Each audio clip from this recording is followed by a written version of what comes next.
വീഡിയോയിൽ ഞാൻ പങ്കുവെക്കാൻ പോകുന്നത് പാതി നൂറ്റാണ്ടുകളധികമായി ആളുകളെ അലട്ടുന്ന ഒരു അത്ഭുതകരമായ രഹസ്യമാണ്. 1958 കൊളംബിയയിലെ റിവർ ഗോയിച്ചിലേക്ക് യാത്ര പോയ മാർട്ടിൻ കുടുംബം പൂർണ്ണമായി അപ്രത്യക്ഷമായി. അത് ഇന്നും മറുപടി കിട്ടാത്ത ഒരു ചോദ്യമായി തീർന്നു. ഈ കേസ് സാധാരണമായതല്ല. പോർട്ട്ലാൻഡിലെ ഒറിഗൺ ചരിത്രത്തിൽ തന്നെ ഏറ്റവും വാദപ്രശ്നങ്ങൾക്കിടയാക്കിയ കേസാണ് ഇത്. 1958 ഇത് ആദ്യമായി ശ്രദ്ധിക്കപ്പെട്ടു. ഒറിഗൺ സംസ്ഥാന ചരിത്രത്തിലെ അപൂർവമായ ഒരു സംഭവമായിരുന്നു മാർട്ടിൻ കുടുംബത്തിനായി നടന്ന തിരച്ചിൽ. സംസ്ഥാനം ഇതുവരെ കണ്ട ഏറ്റവും വലിയ മനുഷ്യവേട്ട. ഒരു കുടുംബത്തെ കണ്ടെത്താൻ ഒരു മുഴുവൻ സംസ്ഥാനവും ഒന്നിച്ചുകൂടുന്നു എന്നതായാലും അത്ഭുതകരമാണ്. ഒരുപാട് തെളിവുകൾ, നിരവധി സംശയാസ്പദം ഉണ്ടായിരുന്നുവെങ്കിലും ഈ കേസ് ഇന്ന് വരെ പരിഹരിക്കപ്പെടാതെ തുടരുകയാണ്. ഏറ്റവും വലിയ ചോദ്യമാണിത്: ആരായിരുന്നു മാർട്ടിൻ കുടുംബം? അവരുടെ അപ്രതീക്ഷിത ഒറിഗണിനെ ഇത്രയും വലിയ ഒരു രഹസ്യമായി മാറിയത് എങ്ങനെ? വർഷങ്ങളായി നിരവധി അന്വേഷകർ ഇതിൻ്റെ മറുപടി തേടി ആശയക്കുഴപ്പത്തിലാക്കിയ ചോദ്യം ഇതാണ്.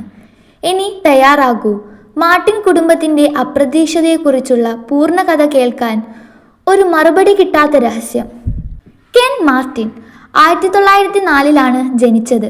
സെപ്റ്റംബർ 10 അദ്ദേഹത്തിൻ്റെ ഭാര്യ ബാർബറ കേബിൾ 1910 ഫെബ്രുവരിയിലായിരുന്നു ജനിച്ചത്. ഇരുവരും വിവാഹം കഴിച്ചത് 1929 നവംബർ 28. കാലം മുന്നോട്ട് വെച്ചാൽ 1958 ഈ ദമ്പതികൾക്ക് 4 കുട്ടികളുണ്ടായിരുന്നു. 28 വയസ്സുള്ള ഡൊണാൾഡ്, 14 വയസ്സുള്ള ബാർബറ, എല്ലാവരും വിളിച്ചിരുന്ന പേര് ബാർബി. അതിനുശേഷം വിർജീനയ്ക്ക് 13 വയസ്സും സൂസന് 11 വയസ്സുമായിരുന്നു. മാർട്ടിൻ കുടുംബം പോർട്ട്ലാൻഡിലെ ഒരു 2 നില ട്യൂഡർ ശൈലിയിലുള്ള മനോഹരമായ വീട്ടിലാണ് താമസിച്ചിരുന്നത്. അയൽവാസികൾ ഈ കുടുംബത്തെ ഏറെ വിലമതിച്ചിരുന്നു.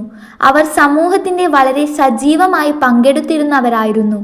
പ്രതിവർഷവും കെൻ മാർട്ടിൻ സാന്റാക്ലോസിന്റെ വേഷം ധരിച്ച് വീട്ടിൽ തയ്യാറാക്കിയ കാൻഡി കെയിൻ അലങ്കാരങ്ങൾ ഉപയോഗിച്ച് അയൽവാസികളായ കുട്ടികളെ സന്തോഷിപ്പിക്കുമായിരുന്നു.